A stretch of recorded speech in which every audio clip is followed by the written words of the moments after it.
Welcome back, episode 2, Down the Line, the best 10-minute sports show ever. Ever. And it's probably the longest 10 minutes ever. I'm Trey Scott. I'm Ryan Pittman. And let's go ahead and get into it. Thank you for our sponsors, especially Mr. Mark Heron Law, Lions Industry for the Blind, as well as our long-term sponsor, as always, Blizzards of Contract and Flooring. He's been doing 2 or 3 or 4 years now for many shows. Thanks for all our sponsors. We really appreciate it.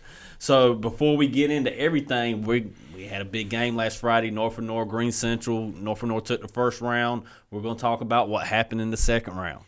We're going to get to that. But first, let's run over some of our teams. I'm going to go ahead and start it off, Ryan. North Lenoir Softball, they're off to a 3-1 start. They got their revenge on Farmville Central. Their only loss of the season last week, and it was 13-10. They took over and got the win, and it's always good to beat Farmville at anything. Yeah, you're a Greene Central guy, so anytime you beat Farmville at anything, it's good. I can't get in trouble for saying that. They're not in our coverage. Shout out to Haley Fowler. She's on fire right now, hitting .455, 5 RBIs, 1 double, 1 triple. Freshman Allie Reeves hitting .357, 5 RBIs, 2 triples, and also always Maddie Rouse hitting .700, 5 RBIs, 3 doubles, 2 triples, 1 home run, and can't forget Alyssa Hatcher hitting .500 with 4 RBIs. Ryan, what's South Lenoir Softball doing right now? Yeah, so South Lenoir Softball, we talked about it last week. They lost to South Central. They lost to Richlands. They got a big win against Richlands last week. They've only had 6 players that have gotten a hit so far. I'm going to give that – they're not bad. They've just faced some really good pitching with those teams that they, that Richlands pitcher. I mean, she was lights out. Rylan Wade is doing her thing, batting .444, a double and a triple. But they've got some big games coming up, so looking to keep them. And also last week against Richlands, Callie Tyndall pitched a G. Oh yeah. I mean, we talked about it last week, but I mean, she was a dog on the mound for sure. All right, in South Lenoir baseball, we ain't talked too much about them on the show. We saw them last week. They also picked up a win on the road against North Duplin last week. They're 3-0, 16-7 against North Duplin. My key with these guys is I'm ready to see them play. It's about 2 weeks from now, Midway and Southwest Onslow. Yeah. I've doubled down on these guys, saying they're good. I'm still with that, but I'm ready to see them in a high competitive game and see how they respond. Yeah, I think the big thing, and I'm going to say this. I know it's early in the season. I don't think the conference runs through North Lenoir like it has in the past this year. We talked about South Lenoir has made steps. Southwest Onslow, East Duplin, Wallace Rose Hill. I mean, there's a lot of really good teams. But yeah, I'm curious to see that Southwest Onslow game too as well. I mean, if you talk to Paul, Coach Nowicki, I mean, he's not looking ahead by any means, but those are big games. And then, like you said, Midway, it's in the middle of nowhere. We went there for football, but they've got a very good, baseball program as well. I'm going to go ahead and throw the wrench in there. South Lenoir versus North Lenoir comes up on 3/28, March 28th. Who you got in softball? Don't make me do this now. I tell you what, I'll give you one on March 27th. I agree. It's tough to tell because I felt like both teams are good. Yeah. I felt like North Lenoir's schedule hasn't been as hard, but they've played who they were in front of, and South Lenoir's schedule has been hard. Yeah. It's just as simple as that. That's no shot against neither team. South Lenoir's going to play some teams that are not good as well, and North Lenoir's going to play some teams that are good as well. So we're going to see it even out soon, and we just don't know. It's going to be one of those. It was last year. Yeah. It was last year. It's going to be this year as well. Yeah, let's move on. All right, let's get ahead and talk about the Greene Central matchup. And after the Greene Central matchup, we're going to talk more about Parrott, Bethel, Jones, and what's going on there. The Rams got their revenge. Rams got their revenge. It really wasn't close until the end. And I felt like there were self-inflicted wounds, but, man, Riley Rafford has been lights out. Man, he went through the first 15 batters with nobody getting a hit or nobody getting a walk. And when they did get on, it was on errors. North Lenoir fought back. I give them credit.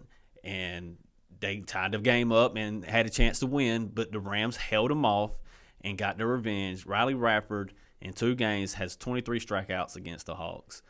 It's been very impressive. However, the defense behind them hasn't been great. There's been a lot of errors. It's been a lot of mishaps. And the Rams have to do better to win ball games. Was the final out made on somebody not sliding? Not this time. Not this time. It wasn't necessary this time. Yeah. Riley Rapper put it in nobody's hands. He struck out the last 2 batters, and it was pure heat. It was pure heat. The good for both teams. The good in the game, like I said, Rapper had 23 strikeouts in two matchups. Both the Rappers are hitting. Riley's hitting 500. Will's hitting 400. The Rams switched up the lineup, which I really like. Mason Dillon got moved to the leadoff. Then Sutton Harris got moved to the 2-hole, and he's a freshman, and he did great. He picked up a hit. The bad, after Riley Rapper, where's the pitching coming from? Yeah. We talked about it. We knew it was going to happen. Losing Braden Burris, Austin Hardy. You knew Riley was going to step up. But it's still early. I mean, we talked about it last week. We're going to talk about it now. Freshmen are stepping up. Some big, maybe there's a diamond in the rough down there that we don't know about. Logan Burris, baby. I don't know about the pitching. He's been on the mound pitching some, but on batting, Logan Burris is hitting almost 400. I think he's hitting 400. So shout out to him as well. But also on the bad, way too many errors. They have to fix this. Way too many errors from freshmen to seniors. I mean, everybody in the whole, they have to get better and play Rams baseball.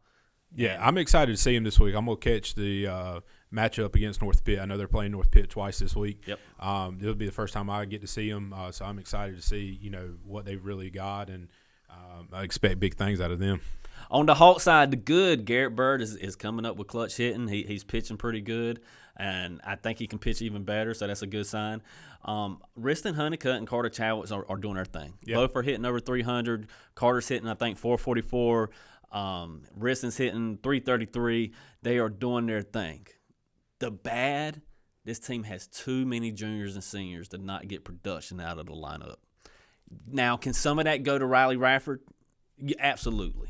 Just like the South Lenoir Softball, they're facing a tough pitcher. But, they got the seniors, the juniors. They need to be producing. They got to find more hitters throughout the lineup, or everything cannot fall on Garrett Bird, Carter Chadwick, and Riston Honeycutt. Yeah, I mean, they've stepped up big. I mean, just like we talk about with Greene Central, North Lenoir, you lose Blake Crawford, who's doing his thing down at UNCW, Jackson Jenkins. You lose some big pieces there, and these guys are stepping up. But I agree with you, need to see a little bit more of, a whole team performance. That's right. That's right. And that's one thing Coach Sherwood, he stressed during our baseball preview. This is not about Garrett Bird. This is about the North Lenoir Hawks. Yeah. And so I expect that to come along, and I'm just holding them off their words. Well, they got some big games this week. The first one's huge, and that's tonight.